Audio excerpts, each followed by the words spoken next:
शुभ दिवस विद्यार्थी मित्रांनो. आत्तापर्यंत इयत्ता 9वी गणित भाग 2 यामध्ये आपण समांतर रेषा या प्रकरणामध्ये समांतर रेषा म्हणजे काय, समांतर रेषांचे गुणधर्म, यामध्ये आंतरकोनांचे गुणधर्म, संगत कोनांचे गुणधर्म आणि उत्क्रम कोनांचे गुणधर्म पाहिले. त्यानंतर या गुणधर्मांचा उपयोग करून त्रिकोणाच्या तिन्ही कोनांच्या मापांची बेरीज 180 अंश असते आपण त्या ठिकाणी पाहिलेले आहे. आणि त्यानंतर आपण या ठिकाणी या रेषांच्या समांतरतेच्या कसोट्या आपण त्या ठिकाणी पाहिल्या आणि समांतर रेषांच्या कसोट्यामध्ये आंतरकोनांची कसोटी, व्युत्क्रम कोन कसोटी आणि संगत कोन कसोटी पाहिलेली आहे. आणि यावरून आपल्याला या ठिकाणी सराव संच 2.2 मधील जी उदाहरणं आहेत ती उदाहरणं आपल्याला त्या ठिकाणी सोडवायची आहेत. सराव संच 2.2 मध्ये एकूण 6 उदाहरणं आहेत. त्यापैकी ह्या व्हिडिओमध्ये आपण 4 उदाहरणं त्या ठिकाणी पाहणार आहे आणि पुढच्या उदाहरणामध्ये आपण त्या ठिकाणी 2 उदाहरणं पाहून आणखीन त्या ठिकाणी काही उदाहरणं वेळेच्या नियोजनानुसार त्या ठिकाणी पाहणार आहे. पण सराव संच 2.2 सोडवत असताना आपल्याला आंतरकोन कसोटी, व्युत्क्रम कोन कसोटी आणि संगत कोन कसोटी आपल्या ध्यानामध्ये असणं गरजेचं आहे, आपल्या डोळ्यासमोर असणं गरजेचं आहे. मग या कसोट्या काय, थोडक्यात सांगायचं म्हणजे जर 2 रेषांना एका छेदिकेने छेदले असता जर त्यांच्या आंतरकोनांची एक जोडी पूरक असेल तर त्या रेषा समांतर असतात. व्युत्क्रम कोनांची जोडी जर एक जोडी व्युत्क्रम कोनांची एकरूप असेल तर त्या रेषा समांतर असतात. आणि संगत कोन कसोटीमध्ये जर त्या 2 रेषांना एका छेदिकेने छेदले असता होणारी संगत कोनांची एक जोडी जर एकरूप असेल तर त्या रेषा समांतर असतात. या 3 वाक्यांवरून आपल्याला या ठिकाणी 6च्या 6 उदाहरणं त्या ठिकाणी सोडवायची आहेत. एखाद्या उदाहरणामध्ये समांतर रेषांचे गुणधर्म देखील आपल्या ध्यानामध्ये असणं गरजेचं आहे. हे बाब आपण त्या ठिकाणी ध्यानामध्ये घेणं गरजेचं आहे. वेळ जाऊ नये म्हणून मुद्दाम अगोदरच उदाहरणं त्या ठिकाणी लिहून आकृती काढून त्या ठिकाणी फळ्यावर ठेवलेली आहे. पहिल्या उदाहरणामध्ये आपण त्या ठिकाणी जर पाहिलं तर या आकृतीमध्ये y बरोबर 108 आणि x बरोबर 71 अंश त्या ठिकाणी आपल्याला दिलेले आहे. तर रेषा m व रेषा n समांतर होतील का, आणि जर त्या होत असतील तरी कारण लिहा, होत नसतील तरी त्या ठिकाणी प्रामुख्याने आपल्याला कारण त्या ठिकाणी प्रामुख्याने द्यायचे. मग पहिल्या उदाहरणामध्ये आपण त्या ठिकाणी जर पाहिलं तर त्या ठिकाणी आपण एक महत्त्वाच्या त्या ठिकाणी ध्यानामध्ये येईल. आपल्याला आकृतीमध्ये त्या ठिकाणी दिलेल्या किमती पहिल्यांदा आपण त्या ठिकाणी लिहिणार आहे. पण या ठिकाणी या आकृतीचा विचार जर केला तर x आणि y हे जे 2 कोन आहेत ते दोन्ही कोन तुम्हाला त्या ठिकाणी जर पाहिले तर एकमेकांचे आंतरकोन आहे, बरोबर आहे. म्हणजे रेषा m आणि रेषा n या रेषा असतील आणि या रेषा त्या ठिकाणी प्रामुख्याने यांची n ही छेदिका असेल तर या ठिकाणी हे आंतरकोन आहे. आंतरकोनाची कसोटी काय सांगते का जर आंतरकोन पूरक असतील तर त्या ठिकाणी त्या रेषा समांतर असतील. म्हणजे पूरक म्हणजे ज्यावेळेस 2 कोनांच्या मापांची बेरीज 180 अंश असेल त्यावेळेस ते पूरक असतात. आणि म्हणून हे उदाहरण लिहिताना आपल्याला त्या ठिकाणी लिहिणं गरजेचं आहे. आकृतीमध्ये आपल्याला त्या ठिकाणी दिलेले आहे तर त्या ठिकाणी प्रामुख्याने आपण लिहू शकतो रेषा L ही रेषा M व रेषा N यांची छेदिका आहे. हे आपल्याला आकृतीमध्ये दिसते का. मग ही छेदिका आहे आणि त्या ठिकाणी तुम्हाला x आणि y ची किमती दिलेली आहे. x बरोबर 71 अंश दिलेले, y बरोबर 108 अंश दिलेला आहे. आणि म्हणून या दोन्हींची आपण बेरीज करून पाहिजे. x अधिक y बरोबर 71 अंश अधिक 108 अंश बरोबर या दोन्हींची बेरीज जर केली 8 1 9 7 7 179 अंश. आणि मग 179 अंश जर असतील तर त्या ठिकाणी प्रामुख्याने 180 अंश नाही आणि म्हणून आपण त्या ठिकाणी लिहू शकतो म्हणून कोन x आणि y व कोन y हे पूरक नाहीत. म्हणजे यांच्या मापांची बेरीज 180 अंश नाही. आणि म्हणून पूरक जर हे कोण नसतील तर त्या ठिकाणी म्हणून आपण त्या ठिकाणी लिहिणं गरजेचं आहे रेषा यम व रेषा यन या समांतर रेषा नाही.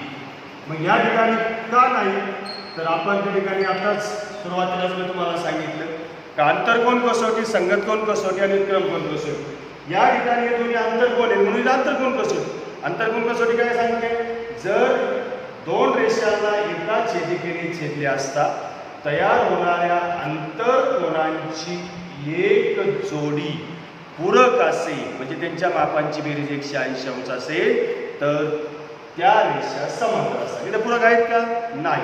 आणि म्हणून या रेषा समांतर रेषा नाही. त्याचं कारण आपण त्या ठिकाणी लिहिलं पाहिजे आंतरकोन कसोटी. एवढं लिहिलं तरी चालतं किंवा त्या ठिकाणी आपण आणखी पण त्या ठिकाणी लिहू शकतो का समांतर रेषांची आंतरकोन कसोटी. मला वाटतं तिथं दिसत नाही पण तुम्ही त्या ठिकाणी ध्यानामध्ये घेणं गरजेचं आहे. आंतरकोन कसोटी आपण त्या ठिकाणी लिहिणं गरजेचं आहे. दुसऱ्या उदाहरणामध्ये त्या ठिकाणी प्रामुख्याने आपण जर पाहिलं तर आकृतीमध्ये जर कोन ए आणि कोन बी एकरूप आहे तर सिद्ध करा रेषा यल समांतर रेषा यम. आपण पहिल्यांदा प्रश्न विचारला पाहिजे का आकृतीमध्ये जे दोन कोन दिसतात ए आणि बी हे दोन कोन कसे आहेत.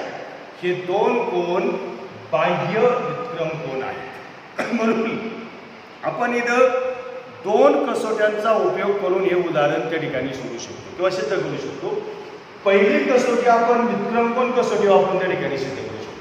कारण कोन ए आणि कोन बी हे विक्रम कोन आहेत हे आपण त्या ठिकाणी ज्ञानामध्ये घेणं गरजेचे आहे. आणि म्हणून त्या ठिकाणी आपण जर पाहिलं तर त्या ठिकाणी आपण लिहिणं गरजेचं आहे. मागाशी लिहिल्याप्रमाणे इथे काय दिसतंय रेषा यल ही रेषा यल आणि यम यांची काय आहे छेदिका. तेच द्यायचं आपल्याला. रेषा यल ही रेषा यल ही रेषा यल आणि रेषा यम यांची छेदिका आहे. आता छेदिका जर असेल तर पाठाच्या सुरुवातीलाच आपण त्या ठिकाणी पाहिलेले बरोबर आहे. यांची छेदिका आहे. छेदिका शब्द पूर्ण दिसण्यासाठी थोडं छेदिका आहे. मग या छेदिका आहे तर त्या ठिकाणी प्रामुख्याने आपण जर त्या ठिकाणी जर पाहिलं तर हे जे दोन कोन तयार होतात हे विक्रम कोन आहेत. आणि म्हणून त्या ठिकाणी आपल्याला दिलेले आहे कोन ए एकरूप कोन बी हे दिलेले म्हणजे आपल्याला आपण त्या ठिकाणी दिलेलं आहे किंवा आपण त्या ठिकाणी पक्ष असं देखील म्हणू शकतो. हे दिलेलं आहे उदाहरण. मग कोन ए आणि बी काय आहेत विक्रम कोन आहे. हे लिहिण्याची गरज नाही. आपण त्या ठिकाणी आपल्याला समन्वयाला पण लिहू शकतो का कोन ए आणि बी हे विक्रम कोन आहे. विक्रम कोन बाह्य विक्रम कोन आहेत. मग बाह्य विक्रम कोन जर एकरूप असतील तर या रेषा कशा आहे समांतर आहे. आणि म्हणून आपण त्या ठिकाणी लिहू शकतो रेषा यल समांतर रेषा यम. कोणती कसोटी विक्रम कोन कसोटी.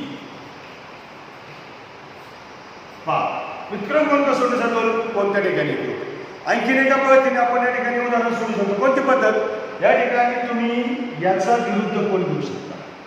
समजा या ठिकाणी मी याचा विरुद्ध कोन घेतला डी याचा किंवा त्याच्या खाली लिहितो त्या ठिकाणी दोन्ही पद्धतीने आपण सोडू शकतो. दुसरी या ठिकाणी रीत रीत 2 म्हणजे दोन्हीपैकी कोणत्या पद्धतीने तुम्ही सोडू शकता. आपल्याकडे जर सर्व कसोटी आपल्या डोळ्यासमोर असेल तर आपण सोडू शकतो. यामध्ये तुम्ही जर पाहिलं तर हा ए कोन आणि हा याचा डी कोन मी विरुद्ध कोन घेतला. विरुद्ध कोन कसे असतात एकरूप म्हणजेच कोन ए चा विरुद्ध कोन डी घेतला. त्याचा विरुद्ध कोन घेतला डी बरोबर आहे. मग डी कोन जर विरुद्ध घेतला तर त्या ठिकाणी ए आणि डी कसे असतील म्हणून कोन ए एकरूप कोन डी का तर एकमेकांचे विरुद्ध कोन. तुम्हाला जी पद्धत सोपी वाटेल ती पद्धतीने तुम्ही त्या ठिकाणी सोडू शकता. विरुद्ध कोन आहे. आता डी कोन आणि बी कोन कसे संगत कोन आहे. कोन बी एकरूप कोन बी का त्या ठिकाणी हे त्या ठिकाणी संगत कोन आपल्या त्या ठिकाणी आपण घेऊ शकतो. का कारण या ठिकाणी आपण त्या ठिकाणी प्रामुख्याने म्हणून बी आणि बी एकरूप आहे. का तर त्या ठिकाणी आपल्याला दिलेला आहे कोन ए एकरूप कोन बी. कोन ए एकरूप संक्रमकता गुणधर्म आपण त्या ठिकाणी शिकलेले पहा. कोन ए एकरूप कोन बी जर असेल तर त्या ठिकाणी बी आणि बी एकरूप असतील आणि बी आणि बी एकरूप असतील तर त्या ठिकाणी रेषा यन समांतर रेषा यम कोणती कसोटी संगत कोन कसोटी.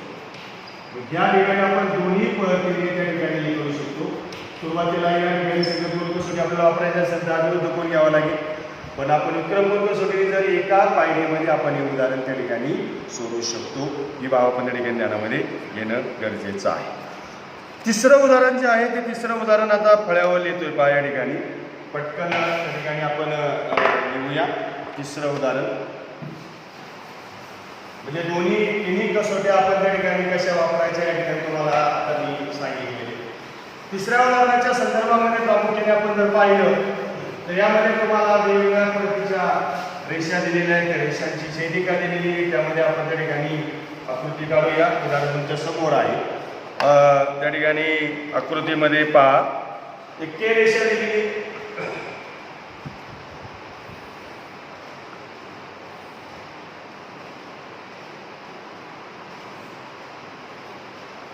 पहा रेषा के. नंतर त्या ठिकाणी प्रामुख्याने आपण जर पाहिलं या रेषांना त्या ठिकाणी ही छेदिका आहे के रेषा आणि या ठिकाणी या तीन रेषा छेदिका त्या ठिकाणी आपल्याला त्या ठिकाणी दिलेल्या आहेत. पहा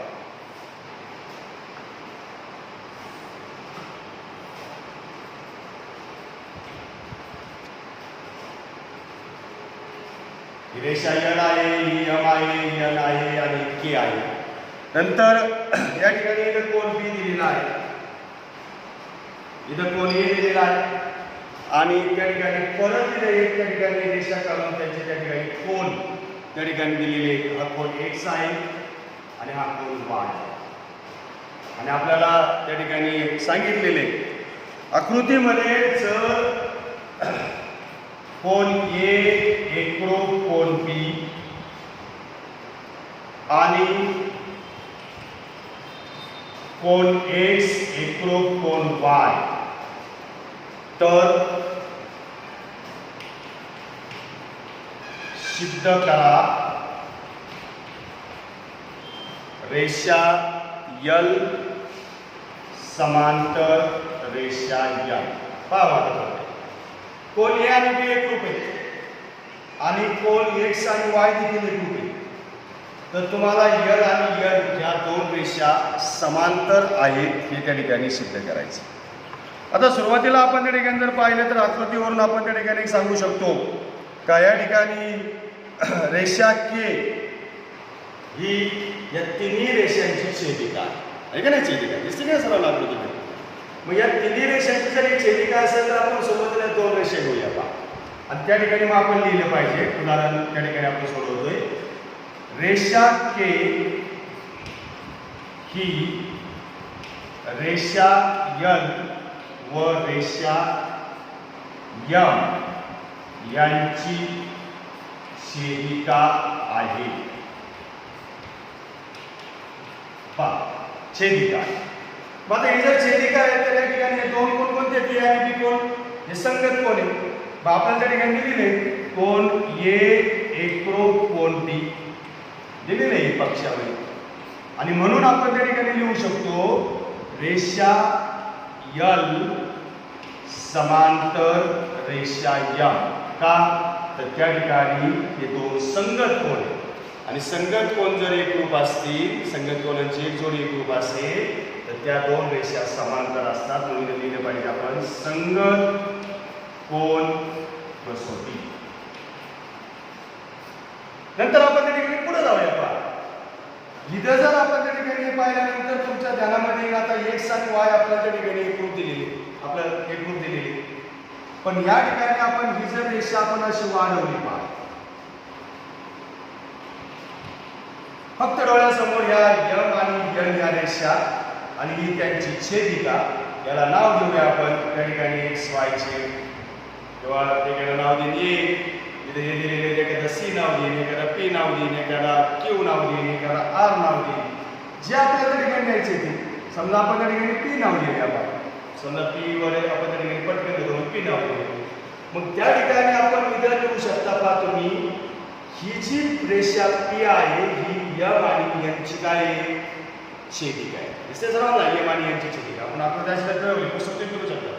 मग या ठिकाणी आपण त्या ठिकाणी लिहू शकतो पहा, याला समीकरण 1 म्हणा, कारण आपल्याला समीकरण 1 आणि 2 म्हणून म्हणावं लागणार आहे. रेषा पी ही रेषा यम व रेषा यन यांची छेदिका आहे. मग या ठिकाणी ही जर याची छेदिका आहे, तर आता या ठिकाणी पहा, ही जर आकृती आपण अशी जर फिरवली तुमच्या ध्यानामध्ये पहा, परत आकृती मी पटकन वेळ लावणे म्हणून काढतो पहिले. ही रेषा यम आहे, ही रेषा यन आहे, ही त्यांची पी छेदिका आहे. पहा, पी त्यांची छेदिका आहे, रेषा यम आहे, रेषा यन आहे का नाही, रेषा यन. आणि या ठिकाणी हा कोण एक्स आहे आणि हा कोण वाय. कोणते कोण आहे तुमच्या लगेच सांगितले जातात, हे दोन व्युत्क्रम कोण आहे का नाही, व्युत्क्रम कोण. व्युत्क्रम कोण एकरूप दिलेला आपल्याला उदाहरणामध्ये, यामध्ये आपल्याला कोण एक्स एकरूप कोण वाय दिलेला आहे, पक्षामध्ये दिलेला आहे. हे जर दिलेलं असेल तर आपण म्हणू शकतो रेषा यम समांतर रेषा यन, याला समीकरण 2 म्हणूया. रेषा यम समांतर रेषा यन का म्हणू शकतो, कारण हे विक्रम कोण आहे, आंतरविक्रम कोण आहे. मग आपल्याला आंतरविक्रम कोण विक्रम कोणाची कसोटी काय सांगते, तर जर एका रेषेने किंवा छेदिकेने दोन रेषांना छेदले असता तयार होणाऱ्या विक्रम कोणांची एक जोडी एकरूप असेल तर त्या दोन रेषा समांतर असतात. म्हणून आपण इथे लिहू शकतो विक्रम कोण कसोटी, विक्रम कोण कसोटी. आणि यावरून आपण त्या ठिकाणी प्रामुख्याने हे समीकरण 1 आणि समीकरण 2 आहे. आता आपण त्या ठिकाणी रेषाखंडाचे गुणधर्म आपण शिकू, रेषांचे गुणधर्म शिकू. मग या गुणधर्मामध्ये आपण त्या ठिकाणी शिकत असताना काय शिकलो, का त्याचे एकूण 3 गुणधर्म आहेत रेषाखंडाचे. कोणते गुणधर्म, एक परावर्तनता आहे, एक संक्रमकता आहे आणि एक त्या ठिकाणी प्रामुख्याने आपण त्या ठिकाणी जर पाहिलं तर अशा पद्धतीचे जे 3 गुणधर्म आहेत आपण ते तिन्ही गुणधर्म त्या ठिकाणी शिकलेलो. एक सममितता आहे. मग या ठिकाणी परावर्तनतामध्ये काय सांगितलं जातं, प्रत्येक रेषाखंड किंवा प्रत्येक कोण, प्रत्येक रेषा, प्रत्येक कोणती आकृती स्वतःशी एकरूप असते. पहिली आकृती दुसऱ्याशी एकरूप तर दुसरी आकृती पहिल्याशी एकरूप असते. आणि यामध्ये आपण त्या ठिकाणी हा गुणधर्म वापरणार आहे. तिसरा गुणधर्म जो आहे तो म्हणजे संक्रमकता गुणधर्म. पहिली रेषा दुसरीशी एकरूप, दुसरी रेषा तिसरीशी एकरूप, पहिली तिसरी काय असणार आहे त्या ठिकाणी समांतर असणार.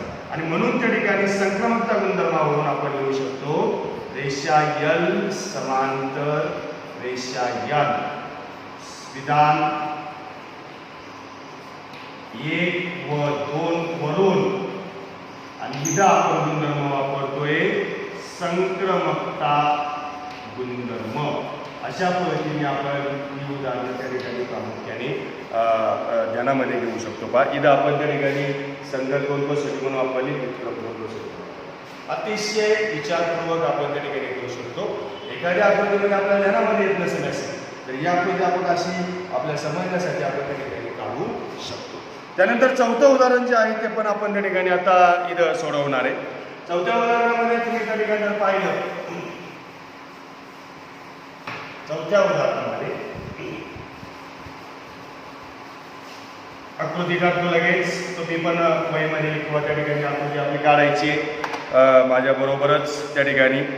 यामध्ये तुम्ही जर पाहिलं तर अशा पद्धतीची एक किरण दिलेला आहे.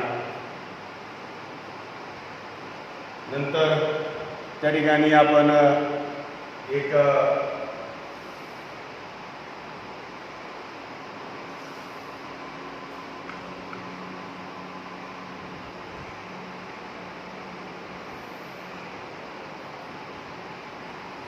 पहा ए बी,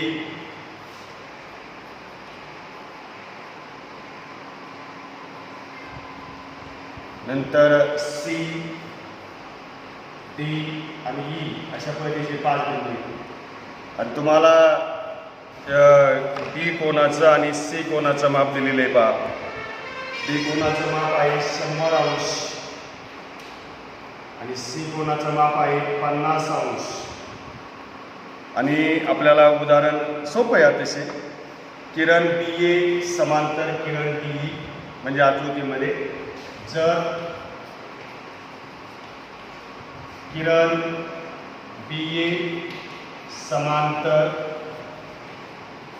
किरण डी, किरणाचं नाव लिहिताना बिंदूपासूनच लिहित असतात, म्हणून त्या ठिकाणी बी ए आणि ए बी त्या ठिकाणी आपण लिहिणं गरजेचं आहे.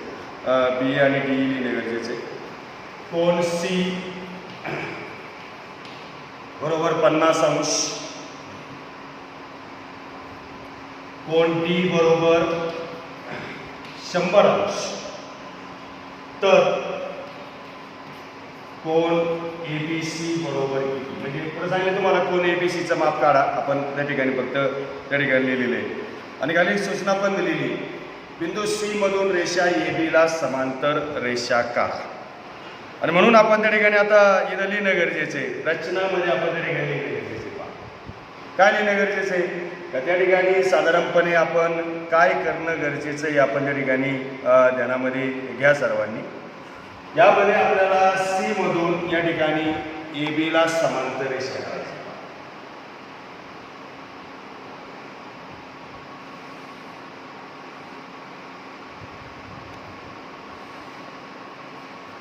बिंदू सी मधून रेषा ए बीला त्या ठिकाणी किरण ए बीला समांतर रेषा काढली आणि त्या रेषेला आपण त्या ठिकाणी नाव देऊया यम या, बरोबर आहे. किंवा एखाद्या मला एफची नाव द्यायचे, एफची नाव तुम्ही तुमच्या पद्धतीने त्या ठिकाणी नाव देऊ शकता. हे उदाहरण सोडवताना देखील आपण वेगवेगळ्या पद्धतीने त्या ठिकाणी सोडवू शकतो. पण त्या ठिकाणी मी जी पद्धत वापरणार आहे ती तुम्हाला सर्वांना सोपी वाटेल अशा पद्धतीची पद्धत त्या ठिकाणी सांगते. पहा या ठिकाणी आपल्याला रचना करायची, ती रचना आपल्याला दिलेली तरी पण आपण त्या उदाहरणामध्ये लिहिणं गरजेचं आहे. मग आपण त्या ठिकाणी लिहायचं बिंदू सी मधून रेषा ए बीला, आता किरण म्हणायचं नाही तिथं, रेषा ए बीला समांतर रेषा यम एन काढली. आपण आता ही रेषा काढली, बरोबर आहे ना. आता काढल्यानंतर तुम्हाला या ठिकाणी महत्वाच्या तरीके ध्यानामध्ये, आता ही रेषा काढल्यानंतर जर समजा तुम्ही आता पहा, आता आकृतीमध्ये आपण अशा पद्धतीचा बदल या ठिकाणी करू शकतो. हे वाढवलं समजा असं, हे पण वाढवलं असं आणि हे पण या ठिकाणी वाढवलं असं. तर तुमच्या एक महत्वाच्या ध्यानामध्ये ए बी एक रेषा आहे, एम ए बी रेषा आहे आणि बी सी काय त्यांची छेदिका आहे. दुसरी या ठिकाणी आपण या ठिकाणी अशा पद्धतीने वाढू शकतो. पहा ही एक रेषा आहे का बी सी आणि डी रेषा आहे आणि ही त्यांची काय आहे छेदिका आहे.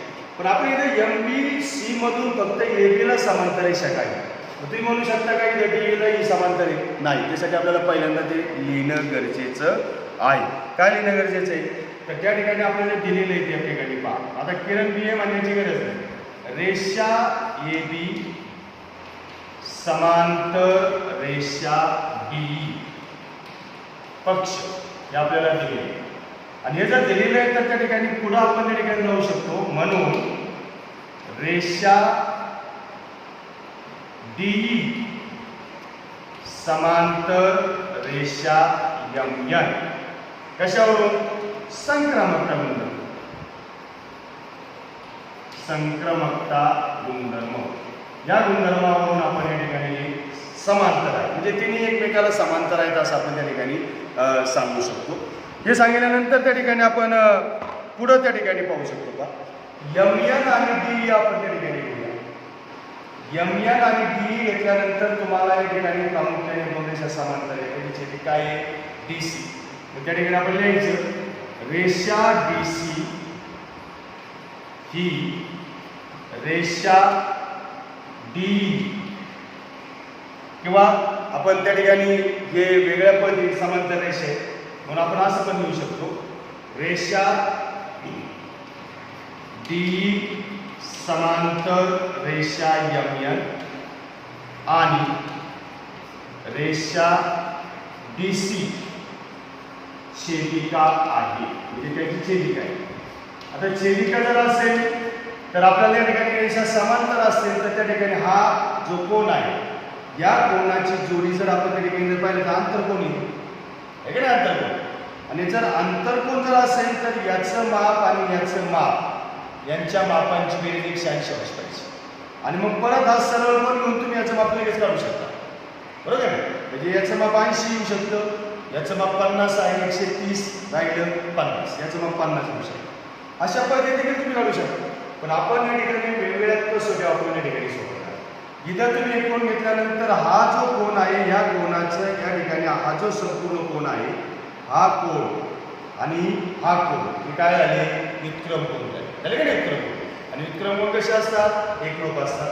म्हणून कोन EDC एकरूप कोन या ठिकाणी DCM का, तर या ठिकाणी व्युत्क्रम कोनांचा गुणधर्म, व्युत्क्रम कोन गुणधर्म आपण त्या ठिकाणी शिकलेले. दोन रेषा समांतर असतील तर त्यांचे व्युत्क्रम कोन एकरूप असतात, हा गुणधर्म आपण शिकतो. कसोटी म्हणजे काय, जर व्युत्क्रम कोन एकरूप असेल तर रेषा समांतर असतात, याला म्हणायचं कसोटी. हा गुणधर्म आपण शिकतो.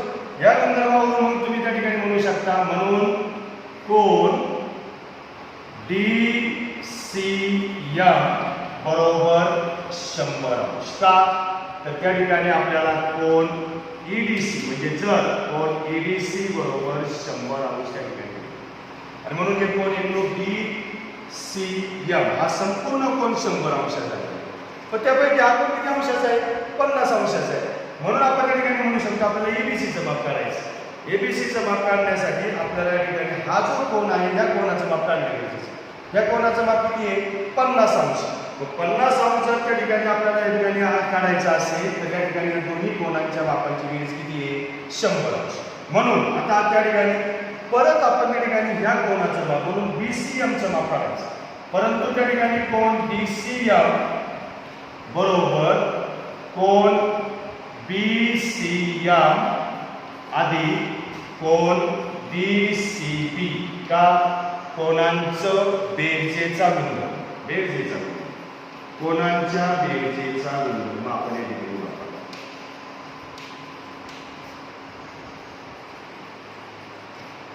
बेरजेचा गुणधर्म, त्या बेरजेच्या गुणधर्मामध्ये DCM 100 अंश, BCM त्या ठिकाणी तुम्हाला काढायची त्याची किंमत आणि DCM 50 अंश.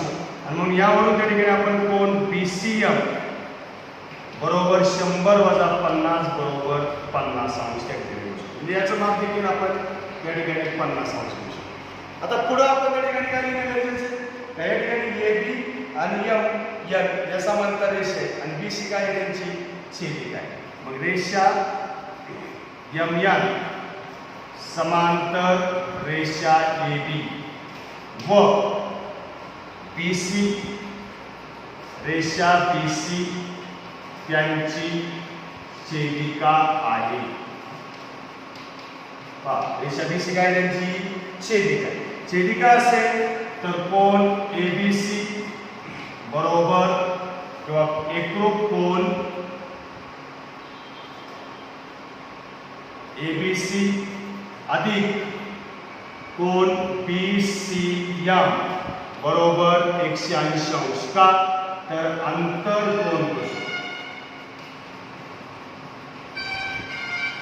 अंतरकोन कसोटी. आणि अंतरकोन कसोटी जर आपण त्या ठिकाणी जर घेतली तर त्यावरून आपण त्या ठिकाणी सांगू शकतो अंतरकोन कसोटी म्हणजे काय, दोन रेषा समांतर असतात त्यांच्या अंतरकोनांचे मापांची बेरीज 180 अंश मध्ये पूरक असतात. आणि म्हणून कोन ABC BCMचं माप 50 अंश आहे बरोबर 180 अंश. आणि म्हणून कोन ABC बरोबर 130 अंश. त्यात तुम्ही वेगवेगळ्या पद्धतीने या ठिकाणी शोधू शकता. मागे सांगितल्याप्रमाणे इथं या ठिकाणी घेऊन तुम्ही लगेच इथं अंतरकोनांचे पूरक असतात 80 अंश, 130 अधिक 80 हे जरी तुम्ही त्या ठिकाणी घेतलं परत हे 50 काढण्याची गरज नाही. हे त्या ठिकाणी 80 अंश असेल तर त्या ठिकाणी परत हे दोन समांतर रेषे आहेत आणि या ठिकाणी हा जो कोन आहे हा कोन आणि हा कोन काय आहे व्युत्क्रम कोन. व्युत्क्रम कोनाची कसोटी आपण याचं माप आहे याचं माप 130 अंश आहे. वेगवेगळ्या पद्धतीने आपण या उदाहरणाच्या याच्यापर्यंत आपण त्या ठिकाणी जाऊ शकतो. धन्यवाद.